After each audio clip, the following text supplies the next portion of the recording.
Sir का परिश्रम मैंने देखा है, उनका पुरुषार्थ मैंने देखा है।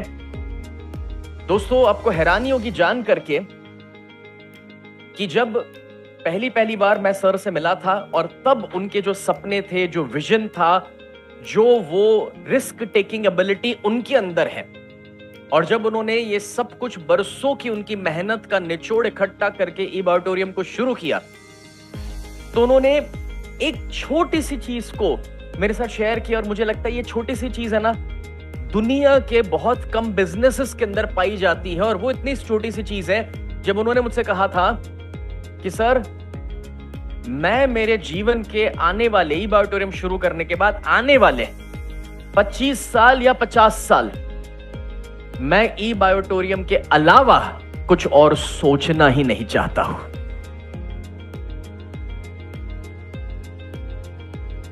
दूसरी बात उन्होंने मुझे बताई कि मैं ये जो बिजनेस क्रिएट किया हूं, उस बिजनेस में मेरा एक ही उद्देश्य है कि कैसे मैं ज्यादा से ज्यादा लोगों को कुछ ना कुछ बांट सकूं, मेरे बिजनेस का हिस्सा शेयर कर सकूं। और अब आप जानते हैं, मुझे ये बताने की जरूरत नहीं है कि जिस तरह से यहां पर जो सॉफ्टवेयर डिजाइन हुआ है, जो बिजनेस मॉडल डिजाइन हुआ है, और जितने टाइम के अंदर पे आउट जा रहा है, आज दिन तक इंडिया तो क्या पूरी दुनिया में कहीं पर नहीं है।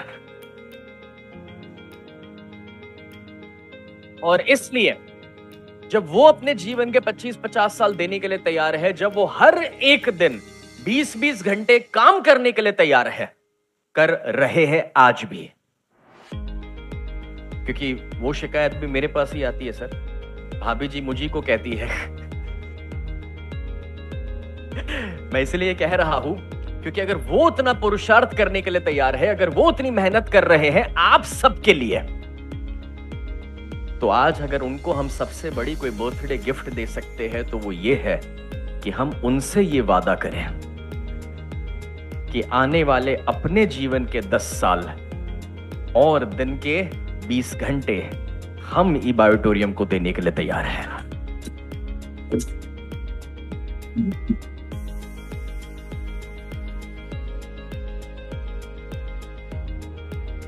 ये आपकी तालियां, आपका कमिटमेंट है। मैं ये मान लेता हूं कि आपका ये वादा है जो आप कर रहे हैं।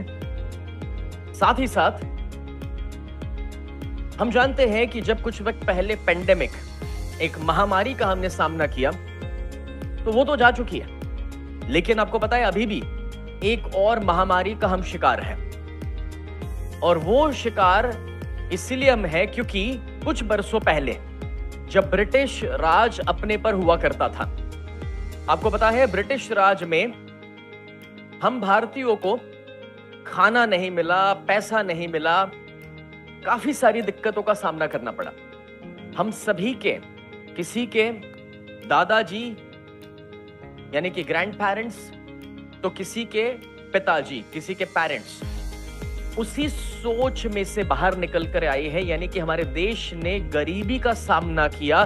कभी हम एक बहुत समृद्ध देश हुआ करते थे, बट ब्रिटिश राज में सब कुछ लिया गया अपने से और हमारी सोच को कमजोर बना दिया गया। काफी वर्षों तक हम इस महामारी का सामना करते रहे हैं, और वो महामारी ये है कि हमसे ये नहीं हो सकता, हमसे वो नहीं हो सकता।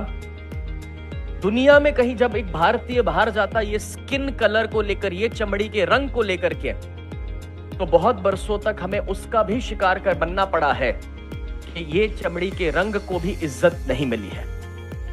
लेकिन आज हम देख सकते हैं कि दुनिया के कोने कोने में, चाहे माइक्रोसॉफ्ट हो या एप्पल हो या गूगल हो, टॉप मोस्ट पोजीशन पर कौन बैठा है? एक भारतीय बैठा है, राइट? और अगर उस देश को, जिसे हम यूएस कहते हैं, अमेरिका कहते हैं, उसकी आजादी को पता है कितने साल हुए? 1776 में वो देश आजाद हुआ था। गिनो कितने साल हुए अप्रोक्सीमेटली, मेरे को गिन के बताओ कितने साल हुए, कितने हुए?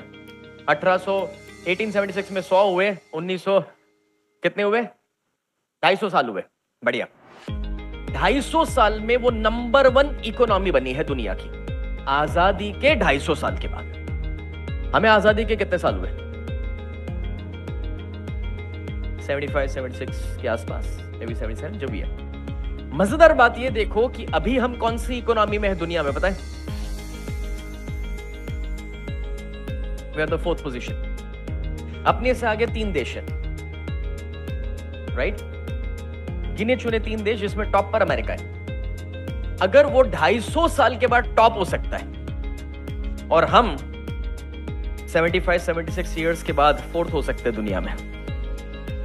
अब और जो भी 24 साल बाकी है 2047 से पहले, यानी कि जो गिने चुने अब साल बाकी है, जब हम 100 साल आजादी को पूरे करेंगे, मुझे ये पता है कि आज सागर सर ने जो सिस्टम डेवलप करी है ई बायोटोरियम के द्वारा, और जितना फाइनेंशियल फ्रीडम उसके माध्यम से आप लोगों को मिल रहा है, अगर हम सब मिल जाए तो मुझे पता है कि 2047 में जब हम 100 साल देश की आजादी के पूरे करेंगे, हम दुनिया की नंबर 1 इकोनॉमी बन सकते हैं।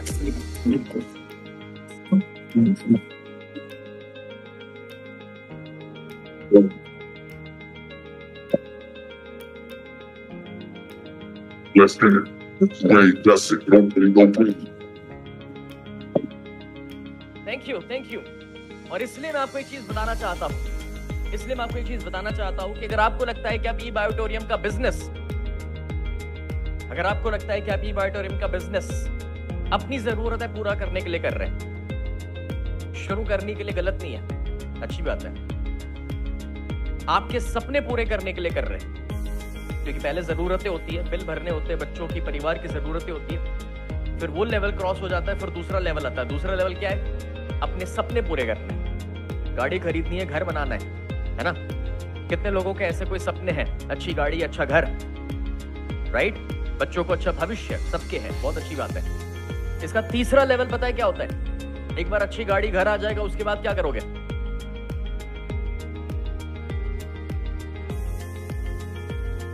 मुश्किल हो गया सोचना, क्योंकि मुझे यह पता है कि अगर आप ई बायो में 2 साल 3 साल फोकस के साथ काम कर लोगे ना, तो अच्छी गाड़ी और अच्छा घर तो आ जाएगा। आगे के लीडर्स को पूछ लो, वो लोग गवाह है उसके। भाई लीडर्स, जवाब तो दो यार। अब तीसरे लेवल पे क्या करना है वो मैं आपको बताता हूं। तीसरे लेवल पे ये करना है कि जब अपने सपने पूरे हो जाए तो हमें नियमित बनना है अपनी टीम में ज्यादा से ज्यादा लोगों को जोड़ करके उनके सपने पूरे करने के लिए।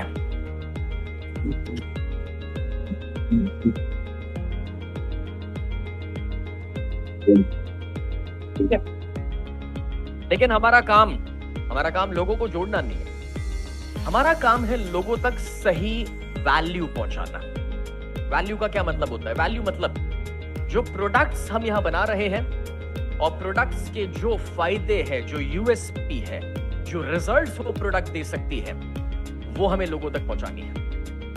हमारा एक ही काम होना चाहिए, एक ही उद्देश्य होना चाहिए। सुबह जब से उठते हैं, रात को सोने के तक जाते हैं, तब तक एक ही काम और एक ही उद्देश्य, और वो होना चाहिए कि कैसे मैं सामने वाले को उसकी जिंदगी बेहतर करने के लिए, चाहे उसकी हेल्थ हो सकती है, उसकी लाइफ हो सकती है, हर रूप से उसकी जिंदगी बेहतर करने के लिए हमारे ई बायो में से जितने प्रोडक्ट्स हैं उसमें से कौन से उसकी जिंदगी अच्छी कर सकते हैं, बेहतर कर सकते हैं, सुधार सकते हैं, बस उसी का नॉलेज, उसी का गाइडेंस हमें देते रहना है, बांटते रहना है। और अगर हम ये करेंगे तो हमें सफल होने से कोई नहीं रोक सकता। इसका मैं आपको एक छोटा सा एग्जांपल देता हूं, आप समझ पाओगे मैं क्या कहना चाहता हूं। एक बच्ची का नाम विल्मा रूडोल्फ। इस बच्ची का जन्म कभी अफ्रीका में हुआ था। ये एक रियल कहानी है जो मैं आपको बता रहा हूं, विल्मा रूडोल्फ। ये बच्ची का जन्म जब हुआ दोस्तों, आपको हैरानी होगी जान करके कि ये बच्ची बचपन में तो नॉर्मल पैदा हुई, लेकिन काफी कम उम्र पे उसे उस जमाने में जो टीका लगना चाहिए, जो हेल्थ की जरूरतें होती है, वो उतना उस अफ्रीका में तब डेवलप नहीं थी, और वो शायद उसके परिवार वाले उसको ना दे पाए। और फिर वो एक समय पे बीमार पड़ी काफी कम उम्र पे, और उसके बाद उसके पैर में कुछ तकलीफ शुरू हो गई, कुछ ऐसी तकलीफ जिस वजह से वो धीरे धीरे चल नहीं पा रही थी। अब उसको चलाने के लिए उसके पैर में कुछ क्रचेस बांधने पड़े, माने आजू बाजू सपोर्ट बांधना पड़ा, और तब उसके बाद धीरे धीरे वो सपोर्ट से चलना शुरू करी। लेकिन जब वो दूसरी बच्चियों को देखती थी कभी कभी अकेले में वो दुखी होती थी कि मैं दूसरी बच्चियों की तरह क्यों नहीं भाग पा रही, खेल पा रही, दौड़ पा रही। उसने अपनी मम्मी से कहा कि माँ, क्या मैं दूसरी बच्चियों से अलग हूं? माँ ने कहा कि नहीं बेटा, जैसे आप जानते हैं कि हर माँ के लिए अपना बेटा, अपना बच्चा सबसे ज्यादा प्यारा होता है, सबसे ज्यादा काबिलियत वाला होता है। तो माँ ने कहा कि नहीं, तुम सबसे बेहतर हो, तुम सबसे आगे हो। बच्ची कहती है नहीं मम्मी, मैं उनकी तरह ना चल पाती हूँ, ना उनकी तरह दौड़ पाती हूँ, ना उनकी तरह मैं खेल पाती हूँ, और आप कह रहे हैं मैं किसी से बेहतर हूँ, मैं कैसे मान लूं? बोले किसने तुम्हें मना किया खेलने के लिए? बोले डॉक्टर्स मना कर रहे हैं। माँ ने कहा डॉक्टर वॉक्टर को ज्यादा मत सुनो, मैं कहती हूँ तुम चल सकती हो, मैं कहती हूँ तुम दौड़ सकती हो, जाओ खेलो, खेलना है तो। छोटी बच्ची थी, माँ की बात का वजन पड़ा उसके ऊपर, अंदर उतर गई वो बात, तो उसने जाके खेलना शुरू। लेकिन खेलते खेलते कभी कभार वो गिर जाती थी, दूसरी बच्चियां उस पर हंस पड़ती थी, लेकिन तब उसकी माँ आके वापस उसे खड़ा करती थी और कहते थे कोई बात नहीं बेटा, वो लोग एक आध बार गिरते हैं, तू 10 बार गिरती है, इतना ही फर्क है, लेकिन तू उनसे भी ज्यादा काबिल है। हुआ कुछ ऐसा कि धीरे धीरे वो बच्ची जैसे जैसे खेलती गई, बड़ी होती गई, धीरे धीरे दौड़ने भी लगी, उसके पैर में जान आने लगी, क्योंकि उसकी मम्मी उसे कहते रहती थी कि तू सबसे बेहतर है, तू सबसे ज्यादा काबिल है। वक्त के साथ उसने छोटे छोटे कॉम्पिटिशन्स में पार्ट लेना शुरू किया, और वो जो छोटे छोटे कॉम्पिटिशन थे उसमें, उस रेस में वो पार्टिसिपेट करती कि जिसमें वो जीतने की कोशिश करती।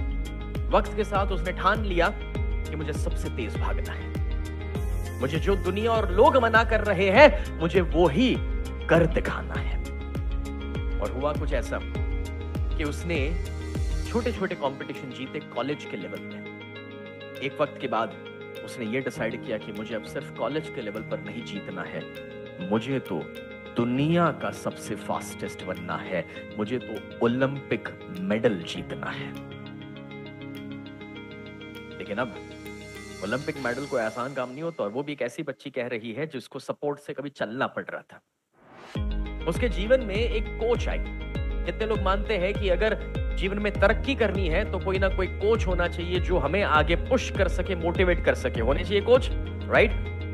बेस्ट पार्ट ई बायोटोरियम का हिस्सा बनने का बताएं क्या है? यहां पर हमें ई बायो के द्वारा अच्छे अच्छे कोच बनते हैं। यस,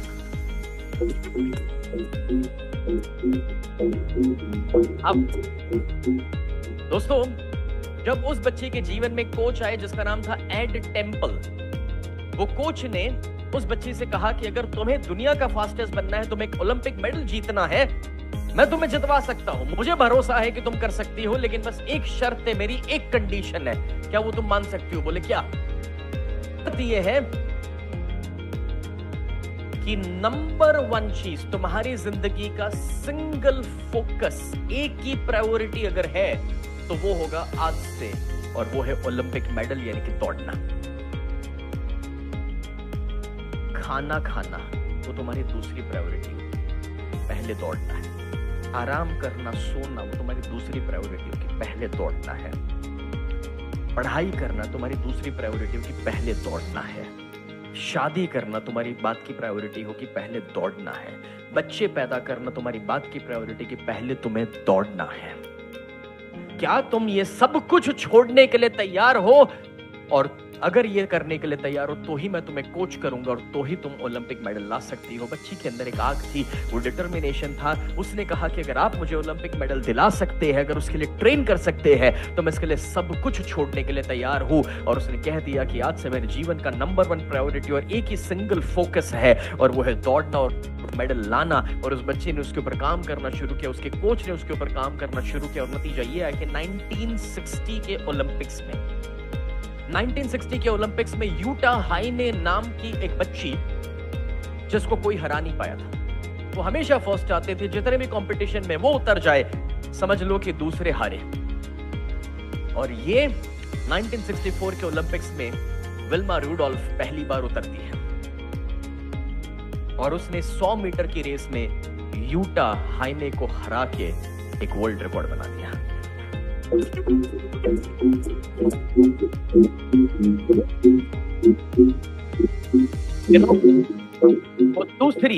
वो दूसरी रेस में उतरी 200 मीटर में, वापस उसने यूटा हाइने को हरा के एक और वर्ल्ड रिकॉर्ड बनाया। वो तीसरी रेस में उतरी जो थी रिले रेस, उसमें भी उसने उसे हरा करके तीसरा वर्ल्ड रिकॉर्ड बनाया। और ये बच्ची जो 3 ओलंपिक गोल्ड मेडल लेकर आई, जिसने इतिहास बना दिया, जिसका नाम विल्मा रुडोल्फ।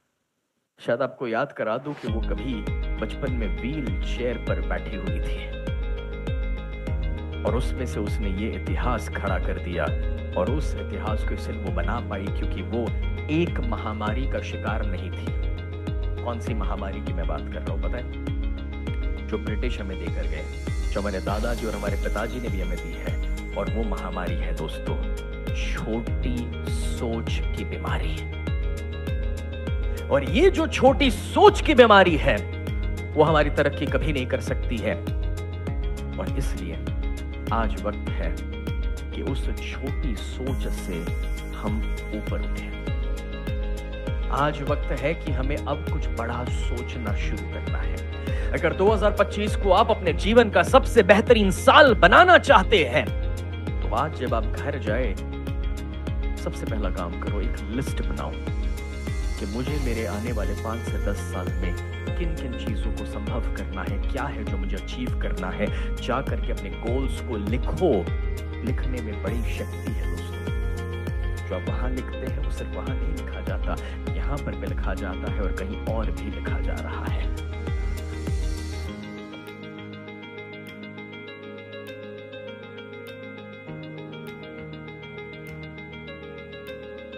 और जब आप वो लिखोगे तो ही उसके ऊपर काम करना शुरू कर पाओगे। वो लिखी हुई बातों को, उस गोल्स को अपने सामने लगा के रख देना। और जब उसे सामने लगा के रख दोगे कि हर महीने कितना कमाना है, हर साल कितना कमाना है, और कितनी गाड़ियां, कितने घर बनाने हैं, कितने और लोगों की मदद करनी है, अपनी टीम में कितने लोग होने चाहिए, वो सारी चीजें जाकर के लिखो, उसे लगाओ। क्योंकि सच बताओ दोस्तों, अगर आप बड़ी सोच नहीं रखेंगे तो आपके घर परिवार में और कोई नहीं है जो बड़ी सोच रखने वाला है। मुझे एक बात बताइए, क्या आपको आपके पिताजी का नाम पता है? सब पता है? दादाजी का नाम? हाँ, उनके ऊपर परदादाजी का नाम? चलो ठीक है, किसी और का एग्जाम्पल ना लेके मैं अपना एग्जाम्पल देता हूँ आपको। मुझे मेरे पिताजी का नाम पता है, दादाजी का पता है, लेकिन उसके आगे नहीं पता है। और वो भी मुझे मेरे दादाजी का नाम इसलिए पता है क्योंकि मेरे पासपोर्ट में और पापा के पासपोर्ट में लिखा जाता है जयंती लाल, इसलिए मुझे पता है। क्योंकि जब मेरा जन्म हुआ तब मैं उनको मिल नहीं पाया था। मेरे पापा 3 भाइयों में सबसे छोटे हैं, तो जब तक मेरा जन्म हुआ तब तक दादाजी रहे नहीं थे। लेकिन उनके आगे के नाम मुझे नहीं पता। हो सकता है कि आपको आपके परिवार में 2, 4, 5, 10 लोगों के नाम पता हो। मुझे मेरे दादाजी के पहले का नाम नहीं पता। उसका कारण बताऊं क्यों? क्योंकि मेरे दादाजी या उनके पहले जो थे, उन्होंने ऐसा कुछ किया ही नहीं था कि मैं उनका नाम याद रखूं। मैंने अगर आपके लिए बोला होता तो आपको बुरा लगता, इसलिए मैंने अपने लिए बोल दिया। लेकिन समझ आ रहा है मैं कहना क्या चाहता हूं? लेकिन आपको ये पता है, धीरू भाई अंबानी के बच्चों को उनका नाम पता है, उनके भी बच्चों को उनका नाम पता है, उनके भी बच्चों को उनका नाम पता होगा, उनके भी बच्चों को उनका नाम पता होगा, उनके भी बच्चों को उनका नाम पता होगा। आने वाली 7 पुश्तें धीरू भाई का नाम याद रखने वाली है। क्यों पता है? क्योंकि पूरे खानदान में सिर्फ एक ही शेर पैदा हुआ था।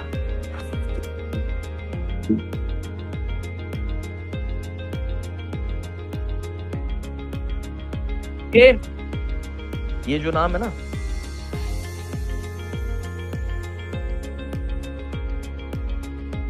ये नाम हमारे अगले प्रिंस को तो पता ही है, लेकिन उसके बाद भी जनरेशन टू जनरेशन ये नाम याद रहेगा। और वो इसलिए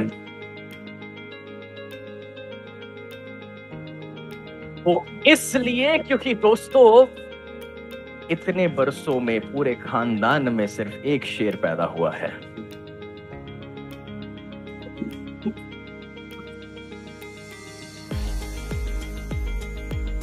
जिसने कुछ अलग सोचने की हिम्मत करी, जिसने कुछ बड़ा सोचने की हिम्मत करी, और वो आपको एक एग्जाम्पल और प्रेरणा दे रहे हैं कि अगर मैं अपने परिवार के लिए कर सकता हूं और इतना बड़ा परिवार बना सकता हूं, तो आप भी तो अपने परिवार के लिए, जो आपके पिताजी ने नहीं किया, जो दादाजी ने नहीं किया, परदादा ने नहीं किया, वो आप भी तो डिसाइड कर सकते हैं कि मैं वो इंसान बनूंगा कि जो मेरे आने वाली 7 पुश्ते, उसका भविष्य मैं बदल के रख दूंगा।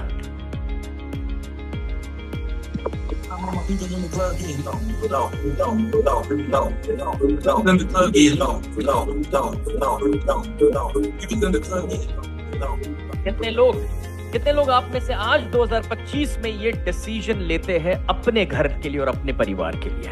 यस दोस्तों, अगर आप आज ये डिसीजन लेते हैं तो मैं इतना कहता हूं, बड़ी सफलता पाने के लिए, बड़ा पैसा कमाने के लिए, बड़ी ऊंचाई पाने के लिए हमेशा एक व्हीकल की जरूरत पड़ती है। व्हीकल समझते हो? अगर मुझे जहां पर मैं रुका था होटल में, वहां से मीरा रोड पहुंचना था, तो उसके लिए एक रास्ता चाहिए, व्हीकल चाहिए। एक बड़ी सोच के मैं नहीं जाऊंगा वहां पर, आज जाके धमाल कर दूंगा स्टेज पे, बट सोच के साथ साथ एक व्हीकल की जरूरत पड़ती है, वाहन जो मुझे वहां तक लेकर आए। जितने भी देवी देवताओं को आप जानते हैं, सबके व्हीकल, सबके वाहन होते हैं, है ना?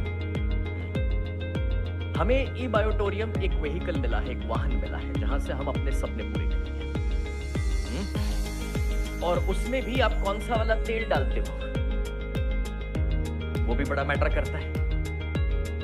तो इससे पहले तो सागर सर ने हमें कमाल का तेल, मैग्नेट नाम का तेल दिया था, है कि नहीं? एक बार मैग्नेट के लिए तालियां हो जाए।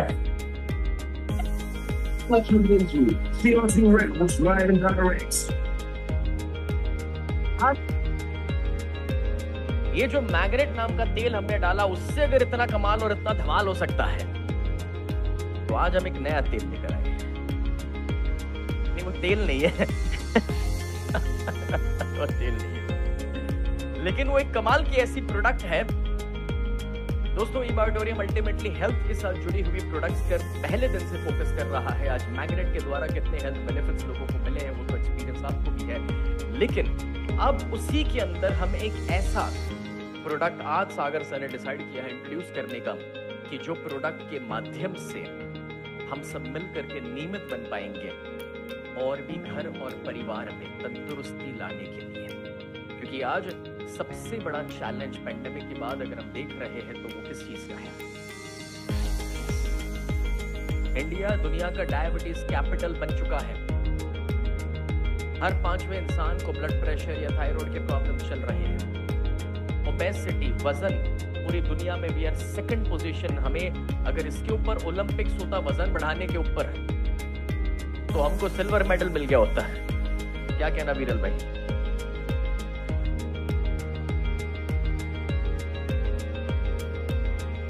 तो मैं ये कहना चाह रहा हूं कि अब वक्त है कि हम नियमित बनते लोगों की सेहत और तंदुरुस्ती को और भी बेहतर करने के लिए। तो मैग्नेट के प्रोडक्ट के माध्यम से तो हमने एक रिवॉल्यूशन लाया ही लाया है। अब कुछ बहुत ही बेहतरीन प्लांट बेस्ड नैनो टेक्नोलॉजी वाले फाइटो एक्सट्रैक्टेड सप्लीमेंट्स।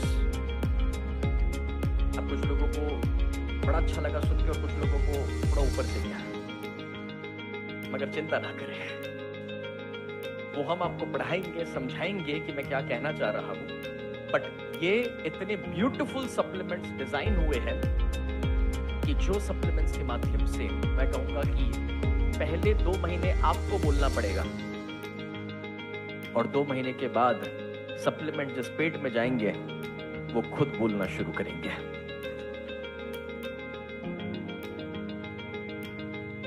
अब इस सब्जेक्ट पर मैं बात ना करूं तो सही रहेगा, क्योंकि आज हमारे साथ सागर सर, मैं आपको बता दूं, जब कोई जितना भी मैं ट्रैवल करता हूं ना, तो उसमें एक सवाल आता है कि शिवांगी मैडम कहाँ है, तो मुझे हंसते हुए कहना पड़ता है कि वो नहीं आए। अरे सर, आपको साथ लेके आना चाहिए।